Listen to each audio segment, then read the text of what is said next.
Recording in progress.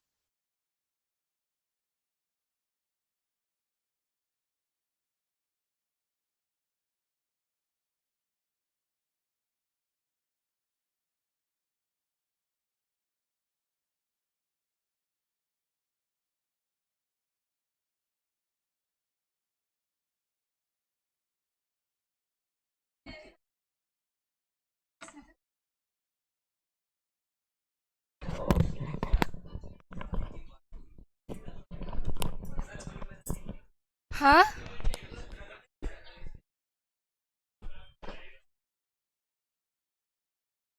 YouTube पे बच्चे live थे ना।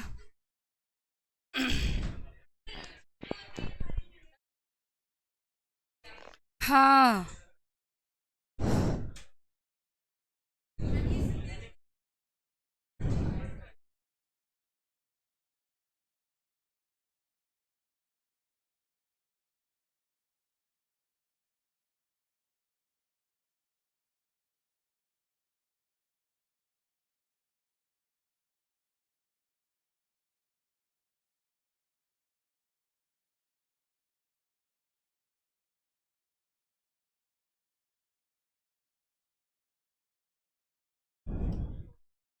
ये एसी भी चल रहा नहीं चल रहा, तो बोल कर आओ।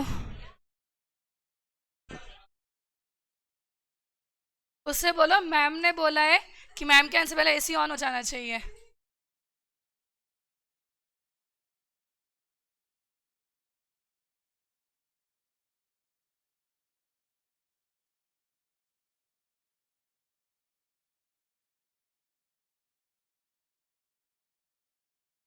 पीछे वाला भी नहीं चल रहा क्या?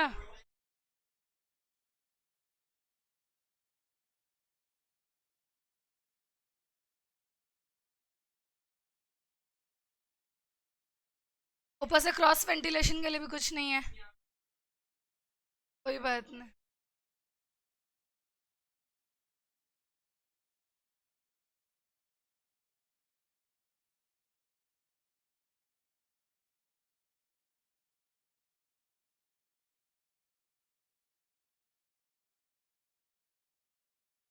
हेलो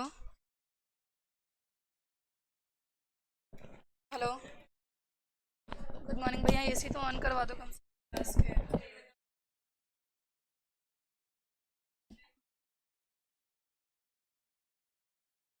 पैंतीस।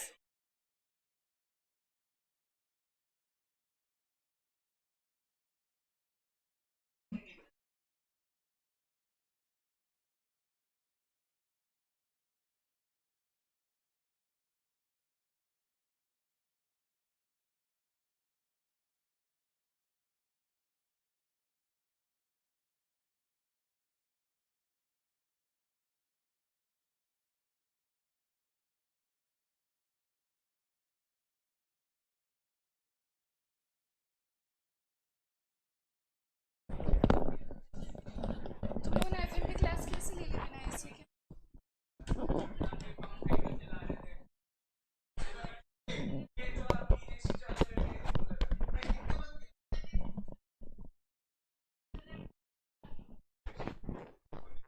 एक्चुअली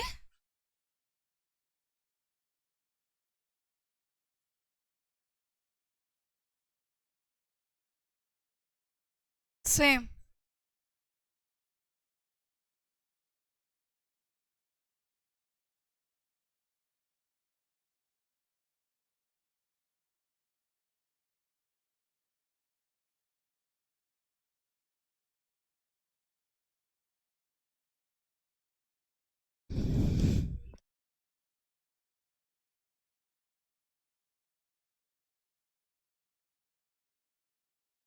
अच्छा चलो ठीक है, अब शांति रखो।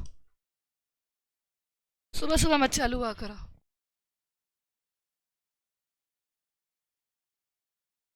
हम लोगों ने लास्ट क्लास में कौन सा टॉपिक पढ़ा था?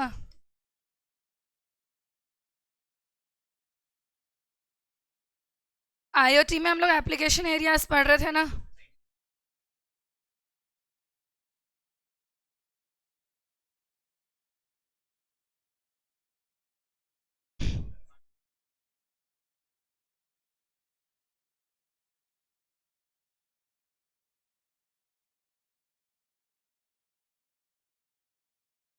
ओके क्लास, स्मार्ट सिटी तक अपना हो गया था, यहाँ तक सबको समझ में आया हुआ है ना? अगला पॉइंट कौन सा दे रखा है इसमें? ग्रिड बताओ किसे कहते हैं?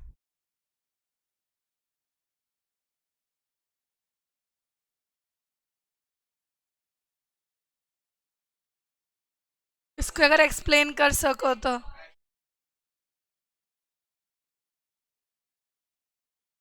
नेटवर्क को, एक्सेल शीट जैसे कि बहुत सारे ऐसे नेटवर्क बने हुए होते हैं। बेसिकली स्मार्ट ग्रिड का मतलब है, ग्रिड ना तुम्हारे इलेक्ट्रिसिटी सप्लाई के लिए यूज होता है। पावर ग्रिड होते हैं ना इलेक्ट्रिसिटी सप्लाई के लिए, वो ऐसे लगे हुए होते हैं जगह जगह पे।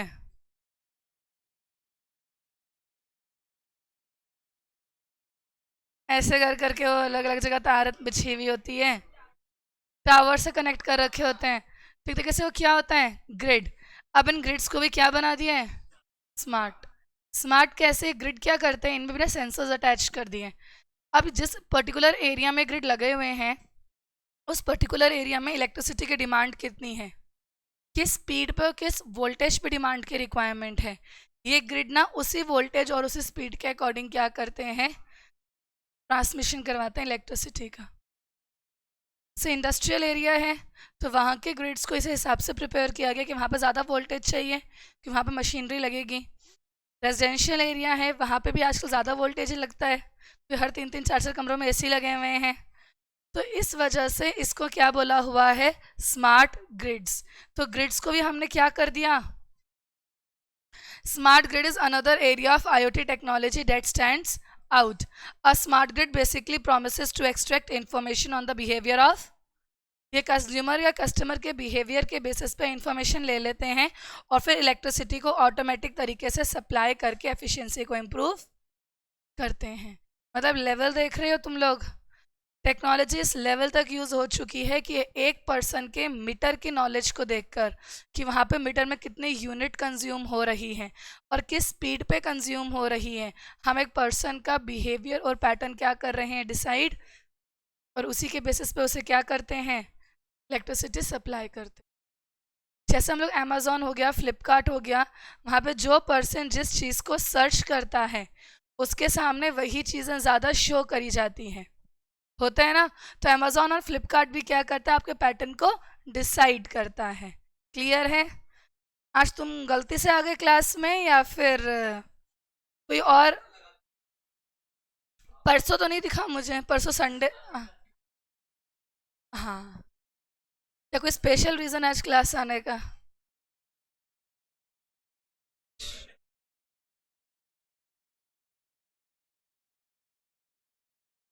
नहीं, अचानक से कोई बच्चा क्लास है तो मुझे लगता है तो कोई स्पेशल रीज़न अचानक से क्लास आने का।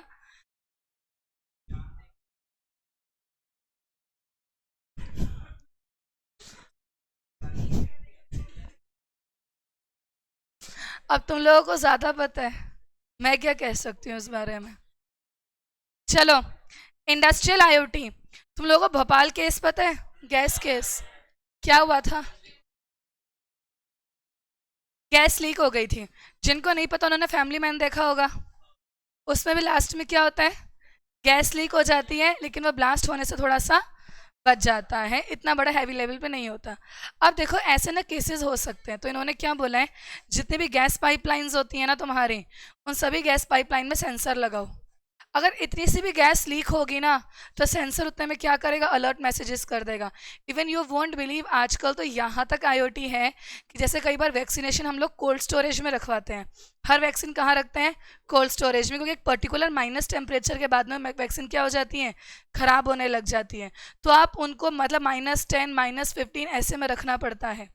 अगर किसी पर्टिकुलर एरिया में इलेक्ट्रिसिटी कट हो गया और अगर उस कोल्ड स्टोरेज रूम का टेम्परेचर इंक्रीज होने लग जाता है, तो जो भी हेड ऑफ इंचार्ज होता है ना, वो रूम या उस जो पूरा पूरा आपका केस है जिसमें रख रहे हो, वहाँ से ऑटोमेटिकली SMS जनरेट होके जो आपका वहाँ का इंचार्ज होता है ना, उसके फ़ोन पे चला जाता है कि यहाँ का टेम्परेचर जो है इंक्रीज़ होने लग गया, या तो वैक्सीन को यहाँ से ट्रांसफ़र करवाओ, या तो, क्योंकि वो जो कोल्ड स्टोरेज रूम होते हैं या फिर जो वैक्सीन रखने के लिए केस होता है, उनके अंदर ना सिम इम्प्लांट कर रखी है।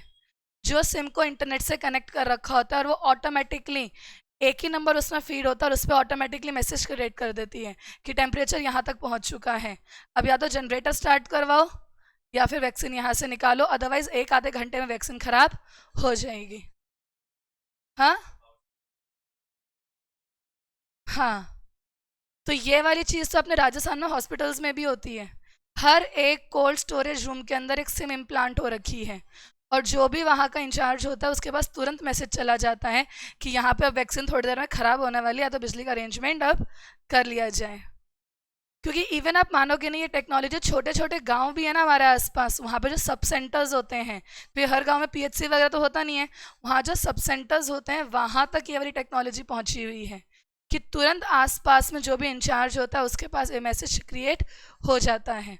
तो आप ये क्या है तुम्हारा इंडस्ट्रियल IoT, जिसमें क्या बोला है, मशीनरी के अंदर या जहाँ पर भी गैस का लीकेज है, जहाँ पे भी टेम्परेचर का प्रॉब्लम है, ये तो मैंने गवर्नमेंट में वैक्सीनेशन का एग्जांपल दिया। अब कई कंपनीज केमिकल्स में डील करती है, फार्मास्यूटिकल कंपनीज, जहाँ पर आपकी वैक्सीन या फिर केमिकल्स एक पर्टिकुलर टेम्परेचर पे मेंटेन करके रखने ज़रूरी होते हैं, तो वहाँ पे भी अगर उसका टेम्परेचर इंक्रीज़ होने लग जाता है जिस एरिया में उन्हें रखा गया है, तो वहाँ से भी ऑटोमेटिकली क्या हो जाता है, मैसेज जनरेट हो जाता है। समझ में आई बात?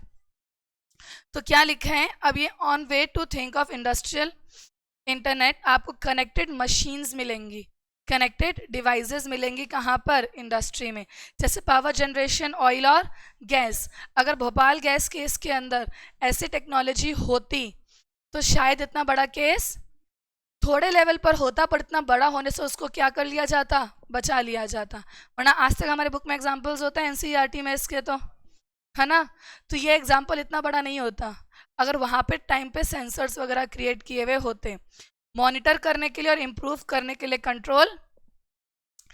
IoT ने इनेबल करा है किस चीज़ को, इक्विपमेंट को, कि अब उनके अंदर एम्बेडेड मतलब होता है इनबिल्ट। क्या होता है एम्बेडेड का मतलब, इनबिल्ट, कि मशीन्स में अब क्या होता है, इनबिल्ट सेंसर्स होते हैं, जो सेंसर खुद ही कम्युनिकेट कर देते हैं data about the different parameters, जैसे कि टेम्परेचर बढ़ चुका है, कम हो चुका है, प्रेशर के बारे में, utilisation of machine and so on.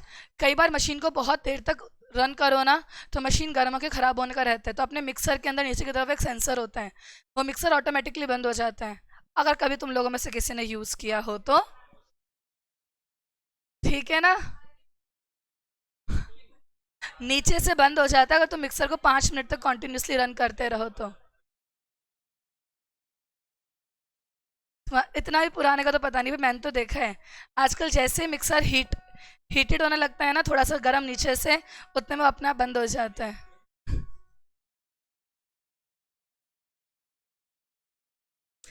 तो भाई टीवी का I have no idea, we have no TV at our home, हमारे घर में नो टीवी रूल है, नो टीवी रूल, घर में टीवी नहीं होगा।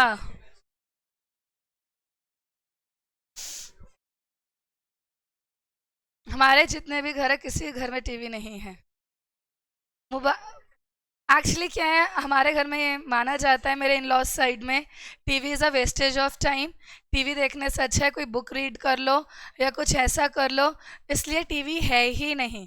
अगर किसी ने टीवी लगा भी रखा है ना, मतलब एक आधे रिलेटिव के घर में है, तो मतलब मेरे फादर इन लॉ का थोड़ा डर है, तो वो ये कि उन्होंने टीवी बिल्कुल अंदर वाले कमरे में लगा रखा है जहाँ तक वो नहीं जाते, और अगर उनके आने से पहले, और बच्चों को भी स्ट्रिक्टली समझा रखा है कि अगर आ भी जाएं कभी तो ये बताना भी नहीं है कि घर में टीवी है, because he is like that, इससे अच्छा है तुम बुक्स पढ़ लो या बाहर पार्क में खेलने चले जाएं बच्चे, या कुछ ऐसा कर ले, टीवी के आगे बैठने का कोई मतलब नहीं। हाँ, उनके सामने तो नहीं चला सकते तुम, वो तुम्हें न्यूज़पेपर पकड़ा देंगे हाथ में पढ़ने के लिए, कितना फ्री टाइम है, न्यूज़पेपर पढ़ लो बैठ कर। वो अलग बात है कि आप काम के लिए यूज़ कर रहे हो, ये यूट्यूब चलाने वाली चीज़ नहीं कर सकते तुम, कि तुम बैठ के यहाँ पे सास बहू के सीरियल्स देख रहे हो, निकालने के ऊपर है।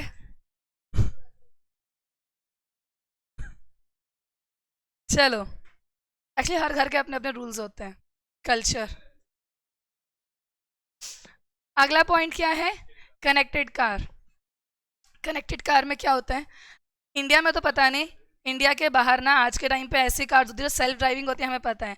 अब मान के सुनसान रोड पे ना कार चल रही है और कार का एक्सीडेंट हो गया, अब बचाने वाला तो कोई है नहीं। अब इस कार के अंदर ना ऑटोमेटिक क्या होता है, सेंसर्स होते हैं, जो इतनी बड़ी स्क्रीन होती है ना कार में, उसमें गूगल पे सर्च करेंगे हॉस्पिटल नियर मी, और डायरेक्टली हॉस्पिटल को कनेक्ट करके कॉल कर लेते हैं कि एक्सीडेंट हो गया, आके बचा लो। मतलब अब इंसान नहीं, कार तुम्हें बचाएगी, है ना। वो नियर बाय हॉस्पिटल में मैसेज जनरेट करवा देते हैं। इन्हें हम क्या बोलते हैं, कनेक्टेड कार्ड्स। अब कार्ड्स में सेंसर होने लग गए हैं। इवन आज के टाइम पे ये तो बहुत बड़ा बता दिया, नेविगेशन वगैरह तो हमने भी देखा है। अगर आप लोग एक पर्टिकुलर एरिया पे ट्रेवल करते हो तो आपके जो कार में आपकी स्क्रीन वगैरह लगी होती है वो ऑटोमेटिकली तुम्हें नेविगेशन बताने लग जाती है। तो कनेक्टेड कार एक टेक्नोलॉजी है जो बहुत ही ज़्यादा यूज़ होता है। इसमें क्या है, मल्टीपल सेंसर्स और एंटीनास और इनबिल्ट मतलब इनबिल्ट सॉफ्टवेयर्स होते हैं जो कम्युनिकेट करवाते हैं नेविगेशन करने के लिए इस कॉम्प्लेक्स वर्ल्ड में। क्लियर। फिर कनेक्टेड हेल्थ वाला तो वही बात हो गई, हमारे फ़ोन के अंदर आजकल वो एप्लीकेशन होती है, अरे वो हेल्थ से रिलेटेड, वो हार्ट सा बना हुआ होता है जो तुम्हारे स्टेप्स वगैरह काउंट करता है, ये सब चीज़ें। हाँ,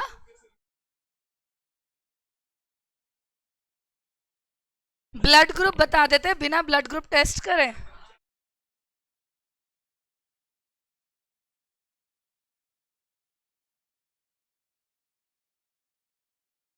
नहीं, बीपी तो बता सकते हो, तो शुगर भी बता दोगे तुम। ब्लड ग्रुप बता रहे तो शुगर भी बता दोगे। भाई ये तो नहीं पता मेरे को, यहाँ तक मेरी नॉलेज नहीं गई, मैं पूछ कर बताऊंगी। अगला पॉइंट देखो क्या है, कनेक्टेड हेल्थ। कनेक्टेड हेल्थ में क्या दे रखा है, डिजिटल हेल्थ, टेली हेल्थ और टेली। ये टेली का मतलब क्या होता है, माइंड टू माइंड हो जाना चीज़ों को, टेलीपैथी भी होता है ना, माइंड टू माइंड कम्युनिकेशंस हो जाना। तो यहाँ पे क्या तुम्हारी बॉडी से कनेक्ट हुआ, तुमने कुछ नहीं बताया, तुम्हारी बॉडी ने सब कुछ बता दिया। अभी तो ये सिस्टम भी आने वाला है कि लोग आमने सामने बैठे हुए हैं और टेलीपैथी के थ्रू बातों को समझ, मतलब लोग नहीं, मशीन समझने लग जाएगी। लोग तो वैसे ही नहीं समझते कुछ। मशीन समझने लग जाएगी। आईओटी, हाँ मैं झूठ बोलते लाइट चलेगी, मैं सच बोलूंगी लाइट आ जाएगी। टेलीपैथी क्या होता है, बेसिकली वेरियस एप्लीकेशंस हैं आपके हेल्थ केयर से रिलेटेड, जो रिमोट मॉनिटरिंग करके भी आपको क्या कर सकते हैं, अच्छी चीज़ें प्रोवाइड कर सकते हैं। उसे हम क्या बोलते हैं, tell connected health. Smart retail, online grocery shopping, इसमें भी ये चीज़ होती है बेसिकली। आपको पता है क्या होता है, कई बार ना हम लोग क्या करते हैं, ऑटो पेमेंट का सिस्टम लगाते हैं, वैसे ही आप लोग ऑटो परचेज का सिस्टम भी लगा सकते हो कि आपने ना एक बार ये एक लिस्ट परचेज कर रखी है और आप उस पर एक पर्टिकुलर डेट डाल दो और हर डेट पे ऑटोमेटिकली ऑर्डर प्लेस, जैसे आप लोगों का ईओक्यू में होता है ना कि आपका इन्वेंट्री का ऑर्डर प्लेस ऑटोमेटिकली मशीन कर देगी, उसी तरीके से आजकल ये सब चीज़ें भी हो सकती है। क्या होता है, स्मार्ट रिटेलर्स ने भी आईओटी सॉल्यूशन अडॉप्ट करना शुरू कर दिया है। अब एप्लीकेशन क्या करते हैं, इंप्रूव कर रहे हैं स्टॉक के ऑपरेशन को, परचेजेस इससे इंक्रीज हो गया, थेफ्ट इससे क्या हो गया है, कम। इवन थेफ्ट कम करने का एक तरीका ये भी चीज़ है, आप लोगों ना गेट पे वो सेंसर्स लगे हुए होते हैं, अगर आप कभी भी आपने किसी भी आउटलेट से बाहर निकल रहे होते हो तो सेंसर क्या करता है, जिस भी प्रोडक्ट के साइड में वो कुछ वो स्टिकर टाइप में लगा होता है, बेसिकली मैग्नेटिक, अगर वो मैग्नेटिक रिमूव नहीं हो रखा होता और आप उस गेट से बाहर निकलने की कोशिश करो तो वो गेट ना सायरन बजा देता है। तो चोरी के चांसेस क्या हो चुके हैं, अब कम हो चुके हैं।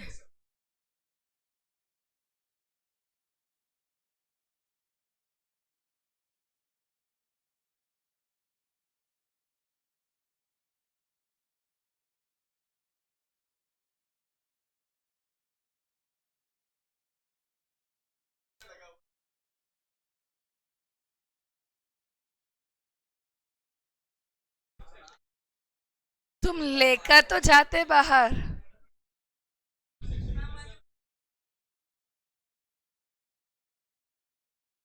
कहा तुम हेमले में घुस गए थे क्या, हेमले में कोई नहीं देखता।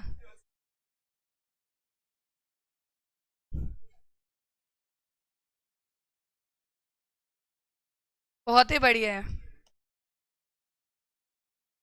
अगला पॉइंट, स्मार्ट सप्लाई चेन। आज के टाइम में तुम लोग अमेजोन वगैरह पे ऑर्डर प्लेस करते हो, तो सप्लाई चेन है, ऑर्डर प्लेस करने से लेकर प्रोडक्ट के घर तक आने तक। You can track your product, कहाँ पर है और कहाँ पर नहीं है। तो इसको हम क्या बोलते हैं, स्मार्ट सप्लाई चेन। इन्होंने क्या बोला है कि सप्लाई चेन भी क्या होता जा रहा है आजकल, स्मार्टर होता जा रहा है। प्रॉब्लम जैसे कि प्रोडक्ट को ट्रैक करना, ऑन रोड है, ट्रांजिट है, ये आपको हेल्प करता है इन्वेंट्री के बारे में इंफॉर्मेशन लेने में। तो मेरे पास कितने तरीके लिखे हुए हैं यहाँ पर।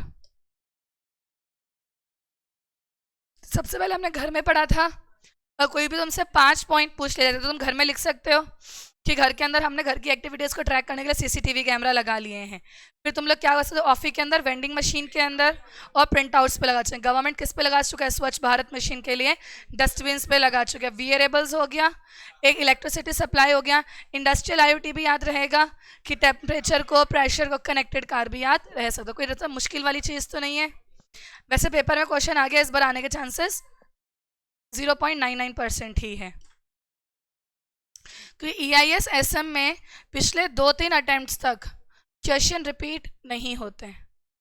Reason behind this, they have 100 pages और 2 ही क्वेश्चन डालने हैं, तो रिपीटेशन का स्कोप है ही नहीं। रिपीटेशन तब होता है जब सिलेबस कम हो और क्वेश्चंस कम हो और मार्क्स ज़्यादा हो, तब तुम्हारे पास रिपीटेशन का स्कोप है। यहाँ तो बहुत सारे क्वेश्चंस हैं। तुम्हारी किस्मत नहीं, किस्मत 2018 से खराब चल रही है बच्चों की। तब आ गया था ये, उससे पहले तो IT था, और IT के अंदर चैप्टर्स बहुत छोटे छोटे थे। एक्चुअली 2018 में फाइनल से इसका हटा दिया और इसका और IT को मिक्स करके EIS बना दिया यहाँ पर।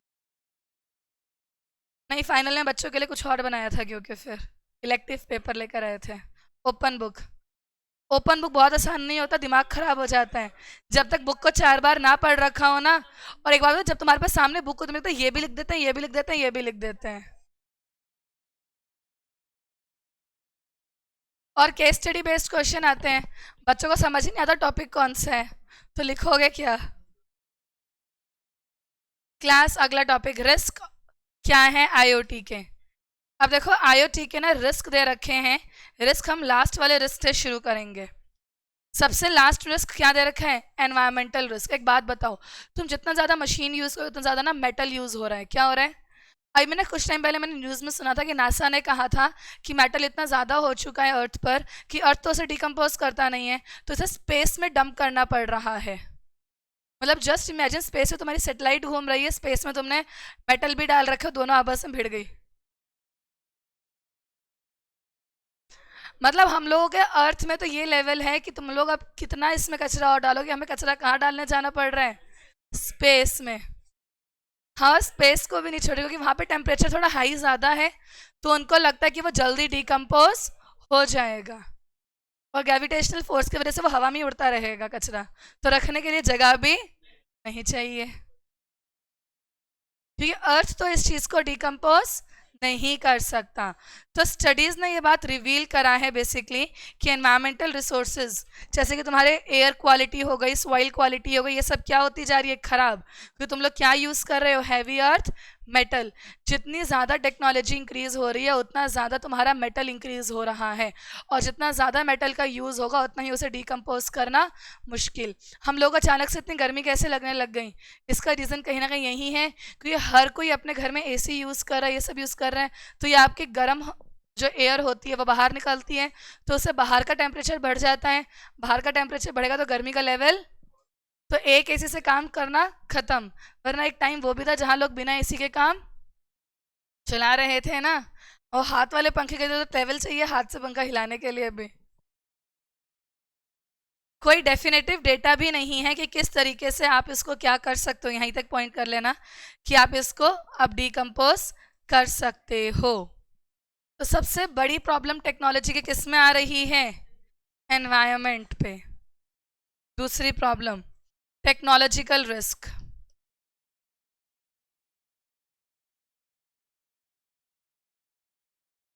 अब देखो, अगर टेक्नोलॉजी इतनी कॉम्प्लेक्स होती जाएगी तो हार्डवेयर सॉफ्टवेयर भी नए बनाने पड़ेंगे। जितनी बार एक नई टेक्नोलॉजी बनती है उतनी बार आपका हार्डवेयर सॉफ्टवेयर क्या करना पड़ता है, चेंज। हम एक छोटी सी बात पता, हम ऐप्स यूज़ करते हैं, ऐप्स में हम लोगों को अपना ऑपरेटिंग सिस्टम एंड्रॉयड क्या करना पड़ता है, अपडेट करना पड़ता है, प्लस साथ में ऐप्स को भी क्या करना पड़ता है, अपडेट। आज के टाइम पे सॉफ्टवेयर टेक्नोलॉजी इतनी अलग हो गई है कि हर कंप्यूटर सिस्टम के अंदर हम लोगों को अलग अलग हार्डवेयर और अलग अलग सॉफ्टवेयर क्या करने पड़ते हैं। तो टेक्नोलॉजी का रिस्क यही बात कह रहा है। क्या पॉइंट लिखा हुआ है इसके अंदर आपका, प्लेटफॉर्म फ्रेगमेंटेशन मतलब सेपरेशन। आजकल हर एक चीज़ अलग अलग प्लेटफॉर्म पे हो रहा है और टेक्निकल स्टैंडर्ड्स भी बहुत ज़्यादा लैक होने लगे हैं क्योंकि वैरायटी ऑफ आईओटी आ गया है। अब इतने अलग अलग डिवाइसेस आ गए, जैसे एग्जांपल के तौर पे सुना हमने बोला फ़ोन से तुम इसे कनेक्ट कर सकते हो, तो फ़ोन के अंदर फीचर और कुछ एप्लीकेशंस एक्स्ट्रा डालनी पड़ गई। बात समझ में आई? जो आपके एसी से या फिर जो आपके सीसीटीवी कैमरा से क्या हो सके, कनेक्ट हो सके, तो रिक्वायरमेंट रेज हो चुकी है किस चीज़ की, बोथ हार्डवेयर और सॉफ्टवेयर के डिफरेंसेस की, ताकि वो रन कर सके इस तरीके के एनवायरनमेंट में। जब तक तुम्हारा हार्डवेयर सपोर्ट नहीं करेगा एप्लीकेशन को, तब तक एप्लीकेशन भी रन, तो आपको नया क्या भी लेना पड़ सकता है, हार्डवेयर डिवाइस भी लेना पड़ सकता है। I hope we all are clear with hardware and software. पक्का? थर्ड क्लास सब पढ़कर आए हैं? थर्ड क्लास में कंप्यूटर्स था ना, हार्डवेयर सॉफ्टवेयर। अगला पॉइंट देखो क्या लिखा है, रिस्क टू यूजर। अब तुम खुद सोचो, तुमने अपने घर में सीसीटीवी कैमरा इंस्टॉल करवा दिया, तो जो घर में लोग रहते हैं उनकी प्राइवेसी का क्या होगा। तुमने सीसीटीवी कैमरा इंस्टॉल कर रखे हैं घर के सिक्योरिटी के पर्पस के लिए, लेकिन इससे लोगों की प्राइवेसी का क्या हो गया, सत्यानाश। अब लोगों के पर्सनल लाइफ नाम की कोई चीज़ बची ही नहीं, तो ह्यूज रिस्क है, इंडिविजुअल कंट्रोल को लॉस कर रहे हैं ओवर द पर्सनल लाइफ।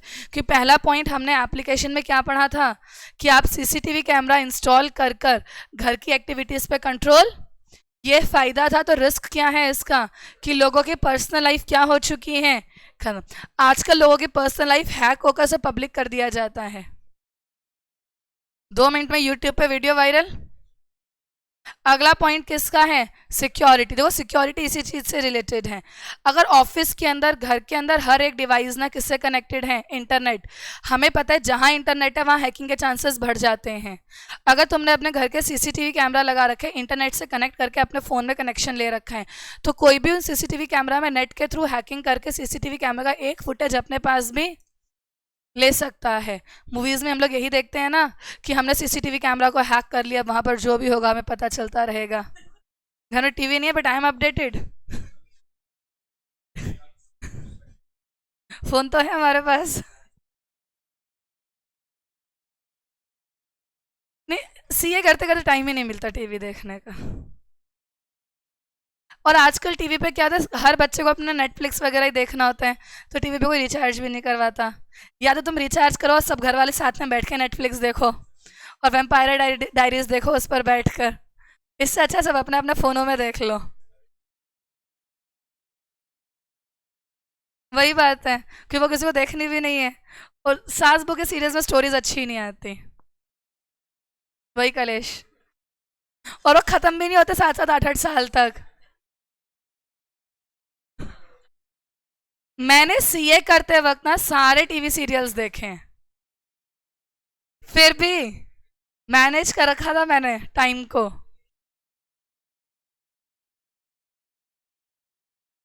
और इंटरेस्ट खत्म हो गया, अब इंटरेस्ट खत्म हो गया। हाँ, ये किसी ने डायलॉग मारा, सही मारा। चलो अगला पॉइंट सुनो, रिस्क टू प्रोडक्ट मैन्युफैक्चरर। देखो क्या होता है, रिस्क टू प्रोडक्ट मैन्युफैक्चरर में 3 पॉइंट्स लिखे हुए। पहला पॉइंट क्या, इम्पैक्ट ऑन। अब एक बात सुनो, पहले हमारे पास ना घर का टीवी का रिमोट खराब होता था, एसी का रिमोट खराब होता था, हम नया खरीद के लाते थे। पर अब नहीं खरीद के लाते, क्यों? बोलते रिमोट खराब हो गया एसी का, तो कोई नहीं, हम अपने फ़ोन से ही मैनेज कर लेंगे। तो मैन्युफैक्चरर कुछ टाइम में आउट ऑफ बिजनेस हो जाएंगे अगर इसी तरीके से आईओटी उनकी जगह लेता रहा। तो हमारे ना सेल आने बंद हो गए हैं आजकल, क्योंकि चार्जेबल सेल आने लग गए हैं मार्केट में। वेस्टेज तो कम है पर लोगों का बिजनेस भी तो बंद हो रहा है, हर चीज़ के हैं। Data storage and analytics. अब एक बात सुनो, जितना ज़्यादा इंटरनेट उतना ज़्यादा डेटा स्टोरेज की रिक्वायरमेंट। मैंने अपने घर के पूरा सीसीटीवी कैमरास के फुटेज से कर रखे हैं और पूरा मैं मेरे फ़ोन में देखती हूँ, वो फुटेज कहीं ना कहीं सेव तो होगी।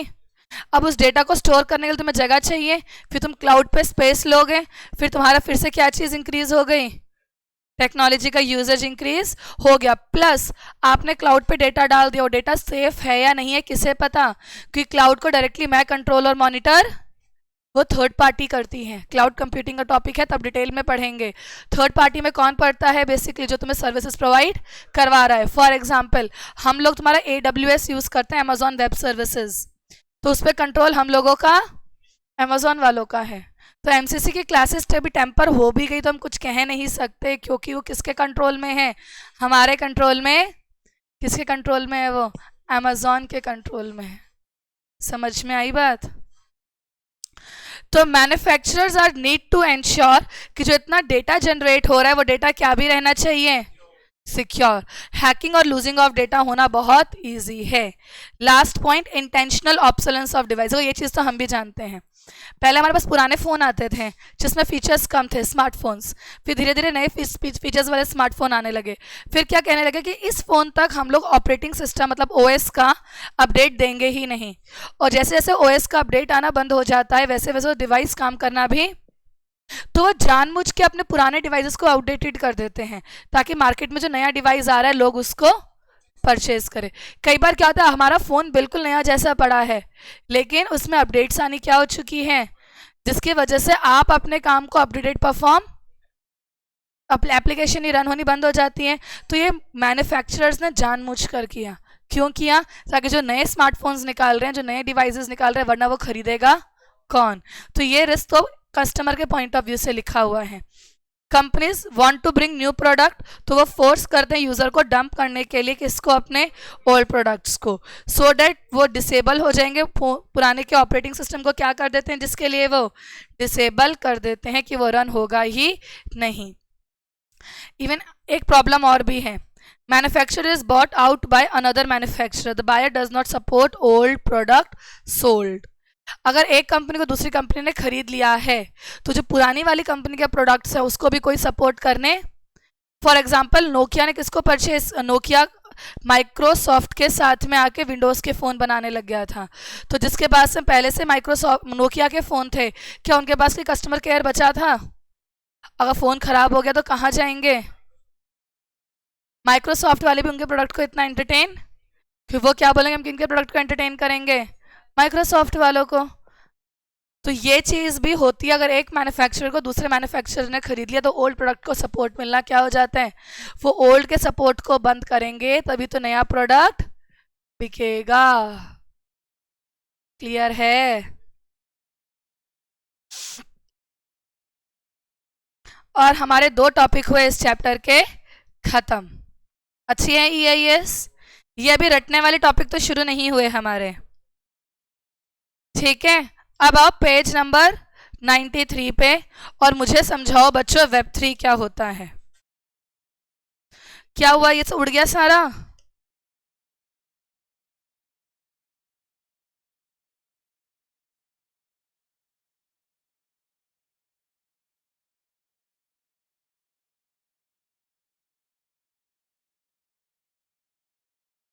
सेक्शन 1 में होगा,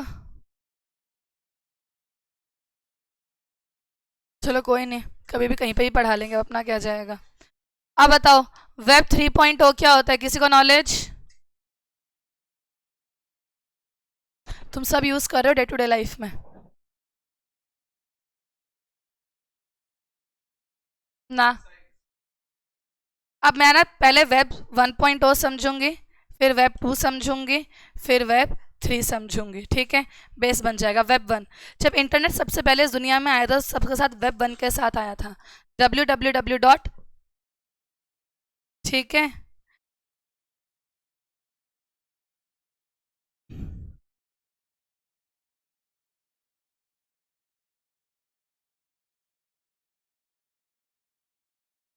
रितेश क्या बात है, क्लासेस में आना बंद कर दिया? हाँ, घर गया वो, क्या हो गया?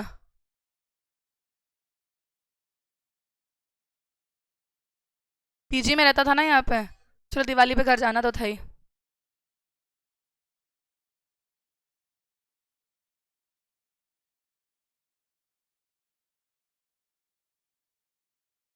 तुम अगर रूम खाली नहीं करो रेंट तो देना ही पड़ेगा। अच्छा, फिर वापस आएगा नया पीजी ढूंढेगा। चलो पढ़े आगे। अब नया जब इंटरनेट पहली बार आया था तो किसके साथ आया था, www। होता क्या था जब इंटरनेट ना नया नया आया था तो इंटरनेट पे ना हमें इन्फॉर्मेशन मिलती थी, हम उसको सिर्फ क्या करते थे, रीड।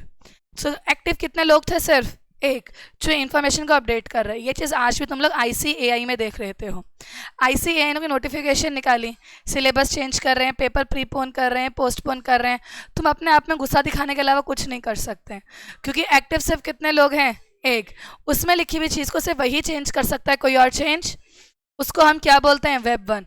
पहले Web 1 की दुनिया थी, नेट पे जो लिखा है दूसरा बंदा सिर्फ रीड कर सकता था, उसमें कुछ भी चेंज। फिर धीरे धीरे आपका सोशल मीडिया आया, क्या आया, और सोशल मीडिया के साथ किसकी दुनिया आई, Web 2 की। अब कितने लोग एक्टिव होते हैं, 2 लोग। किसी एक इंसानों की फ़ोटो अपलोड करी, दूसरा उसे लाइक करता है, डिसलाइक करता है, कमेंट्स करता है, सब शेयर करते हो, ये सब कुछ कर सकते हो। समझ में आई बात। तो ये कौन सी दुनिया है, Web 2, जहाँ पे कितने लोग एक्टिव हैं। अगर एक इंसान ने कुछ कहा तो दूसरा उसके रिस्पॉन्स में कुछ ना कुछ कह सकता है। क्लियर है। जैसे कि आप लोगों का इसमें क्लाइंट सर्वर आ जाता है, वो हम आगे पढ़ेंगे। अब आ गया Web 3 की दुनिया, इसमें कितने लोग एक्टिव होते हैं। अब 3 कैसे, यहाँ तो मैं एक्टिव थी, मेरा फेसबुक एक्टिव था, अगर मैं तो फेसबुक ही निकलता है मुंह से। यहाँ तुम एक्टिव हो, तुम्हारा इंस्टाग्राम एक्टिव है, ठीक है। तो क्या होता है बेसिकली, तो यहाँ पे तो 2 ही लोग थे, अब यहाँ 3 कैसे आ गए। हाँ, कौन, थर्ड पार्टी जो टैकल कर रही है।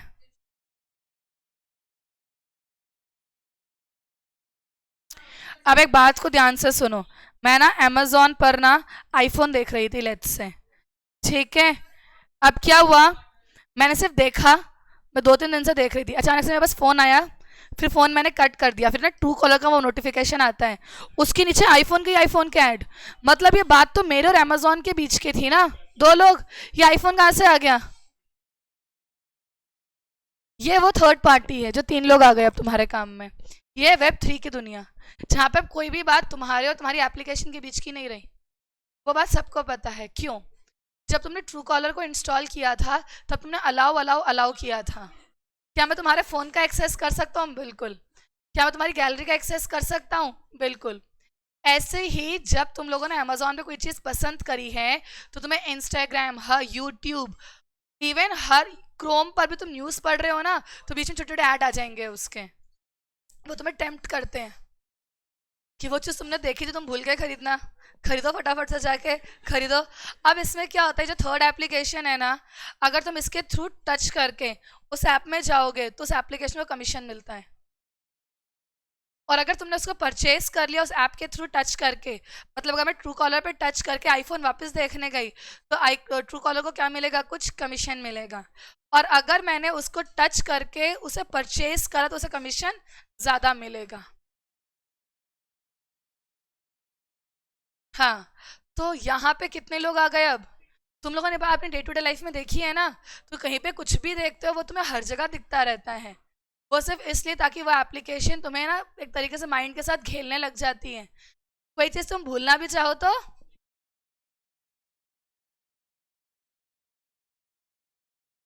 हाँ,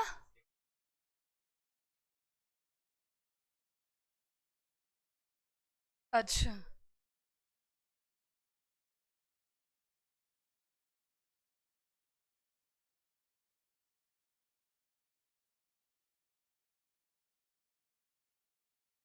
ओके।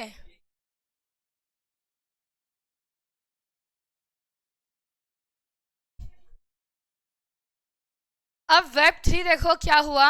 Web 3 ना यही वाला वेब है। Web 3 क्या करता है, वो तुम्हारे पुराने सर्च के बेसिस पे तुम्हें नई चीज़ें क्या करता है, प्रोवाइड। फॉर एग्जांपल अगर कोई तुम्हारा यूट्यूब ओपन करे तो तुम्हारे यूट्यूब में रिकमेंडेशंस में और सामने वही चीज़ आएंगी जो तुम देखते हो।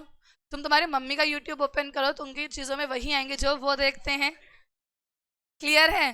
तो यहाँ पे यह चीज़ क्या हो जाती है, बेसिकली चेंज हो जाती है। तो आपके लेटेस्ट सर्च, मतलब एक बात सोचो, YouTube is so much smart कि तुम जिस टाइप के सॉन्ग सुनते हो, जिस टाइप के वीडियोस देखते हो, वो तुम्हें वही सजेस्ट करता है, कुछ और सजेस्ट, मतलब आपको भी तुम्हारा टेस्ट और तुम्हारा नॉलेज पता है। तो चीज़ें क्या करता है बेसिकली, वो किसी भी कस्टमर के जो उन्होंने लेटेस्ट सर्च किया है उसके बिहेवियर के बेसिस पे, उसके पैटर्न्स के बेसिस पे उनको इन्फॉर्मेशन को क्या कर रहे हैं अब, प्रोवाइड। इसे क्या बोलते हैं, ऐसे ही। ये तो उसे तब पता चला जब तुमने उसको इनडायरेक्टली बताया, डायरेक्टली नहीं। ट्रू कॉलर को तुमने नहीं बताया था, तुमने किसको बताया था, ट्रू कॉलर को इनडायरेक्टली पता चला बिना तुम्हारे बताए। अब कुछ टाइम में ना टेलीपैथी आ जाएगा, वो आएगा वेब 5 में, जहां पे तुमने सिर्फ सोचा और तुम्हारे फोन को पता चल गया।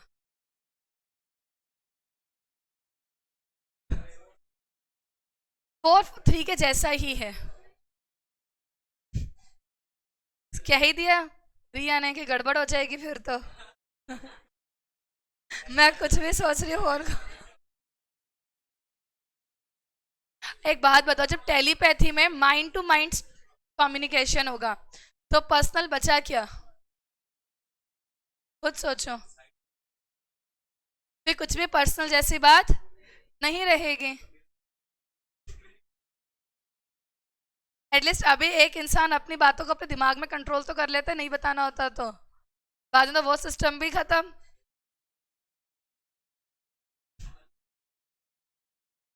चलो, अब तुम्हें अपने माइंड को इस हिसाब से मॉनिटर करना पड़ेगा कि क्या सोचना है और क्या नहीं। Web 3 is also known as semantic web.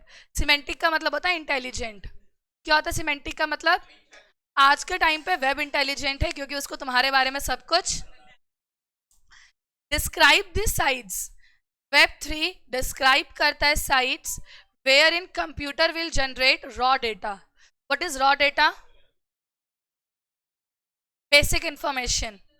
Raw data क्या होता है, जैसे कि ट्रू कॉलर ने अपना डेटा जनरेट कर लिया था कि तुम्हें ये चीज पसंद है, क्रोम ने अपना डेटा जनरेट किया।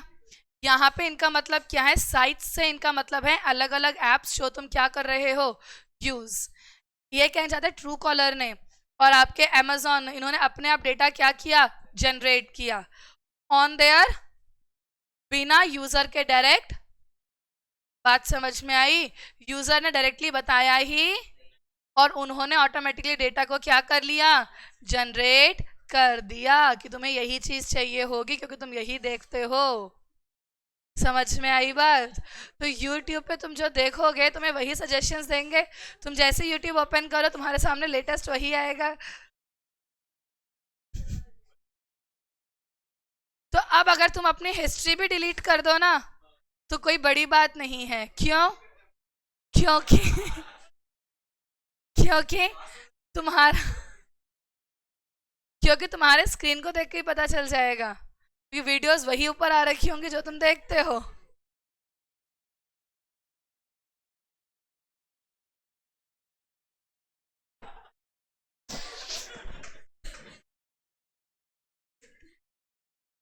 एक बार ही पता है, मेरी कज़न मतलब बाहर रहती है, पीजी रहती है, तो वो घूमने जा रही थी बिना चाची चाची को बताए। तो दीदी मैं जाऊँ, मैं कहा जा तो सही पर फ़ोन उठा लियो पहली दूसरी घंटे में ही। कहती क्यों, मैं कहा अगर तूने फ़ोन नहीं उठाया ना तो पहले तो वो बोलेगा इंग्लिश में, फिर वो वहाँ की लोकल लैंग्वेज में बोलेगा जहाँ तू गई हुई है। तो फ़ोन मत मिस कर दियो गलती से भी। कहती ठीक है दीदी। मैं कहा या तो एरोप्लेन मोड या मिस मत कर दियो। कहती ठीक है। तो ना ये वही वाली बातें कर रही है, नॉट इंटरेस्टेड कर देंगे।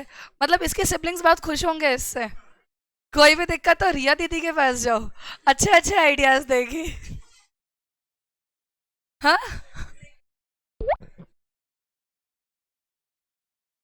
मतलब ये बात आज तक मेरे दिमाग में नहीं थी कि नॉट इंटरेस्टेड कर सकते हैं।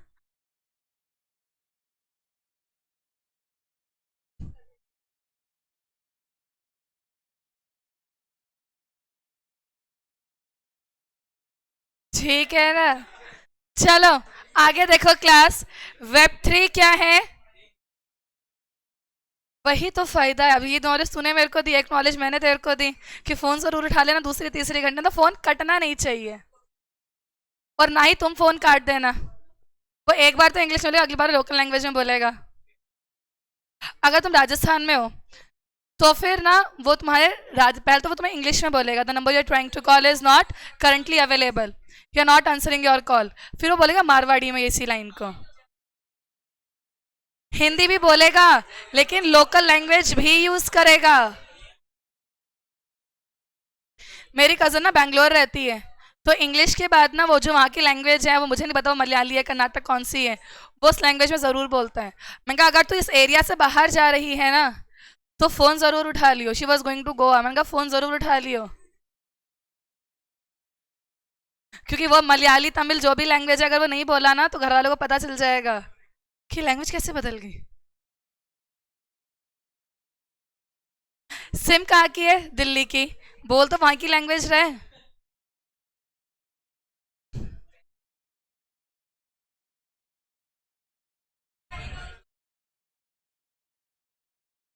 जब तुम फोन नहीं उठाते घर वालों का तो वो इंग्लिश में बोलता था, number you trying to call is not currently answerable. अपने लोग तो इतना सुन के बंद कर देते हैं, पर कई लोग पूरा प्रवचन सुन के बंद करते हैं। वो हिंदी में बोलेगा, वो इंग्लिश।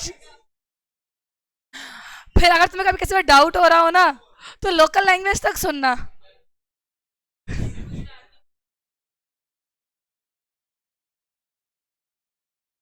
हरियाणवी नहीं बोलता, हिंदी में खत्म कर देता है। मारवाड़ी तो बोलता है। चलो पढ़ाई कर लो।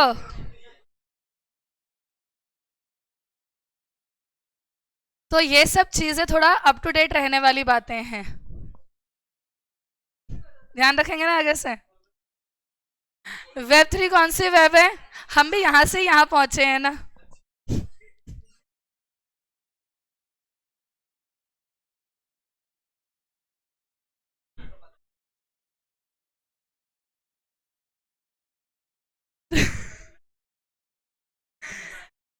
पता नहीं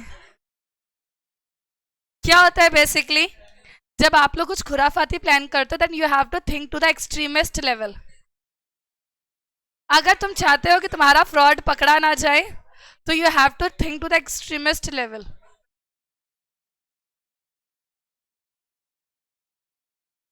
तभी तुम पकड़े जाते होगे कहीं ना कहीं।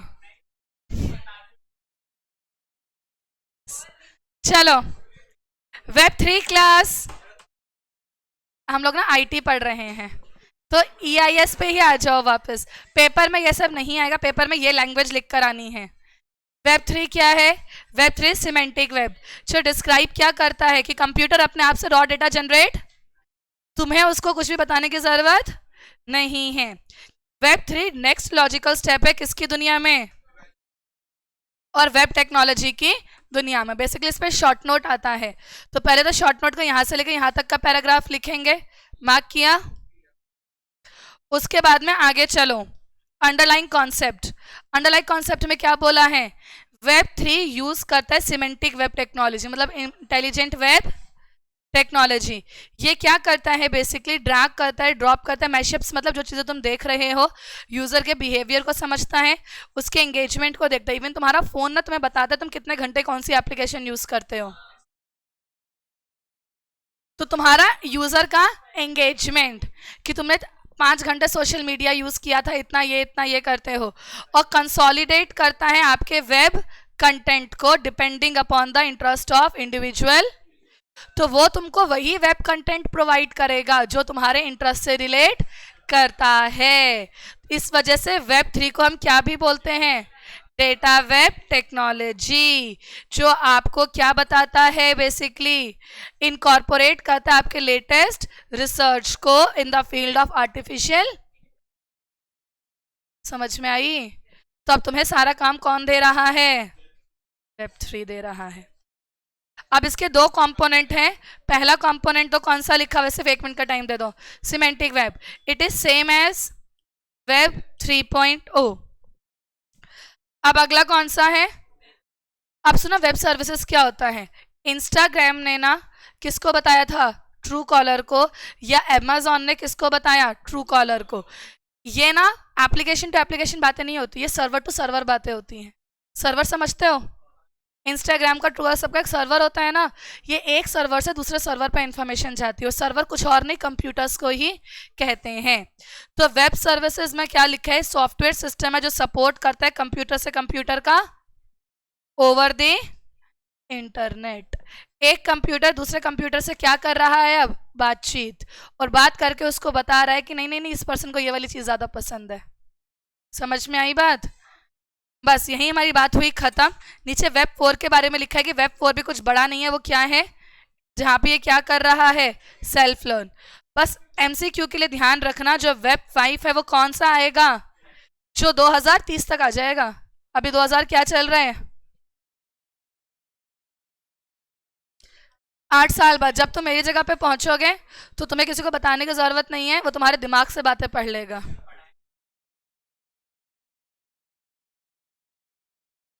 टीचर आगे से वैसे एक्सप्रेशन देगा क्लास में।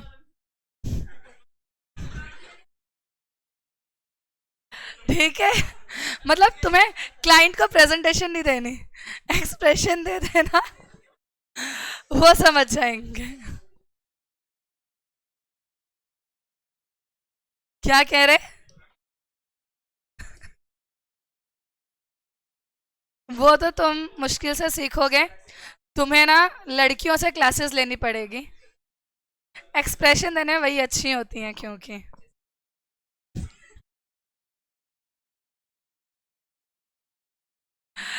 चलो। Record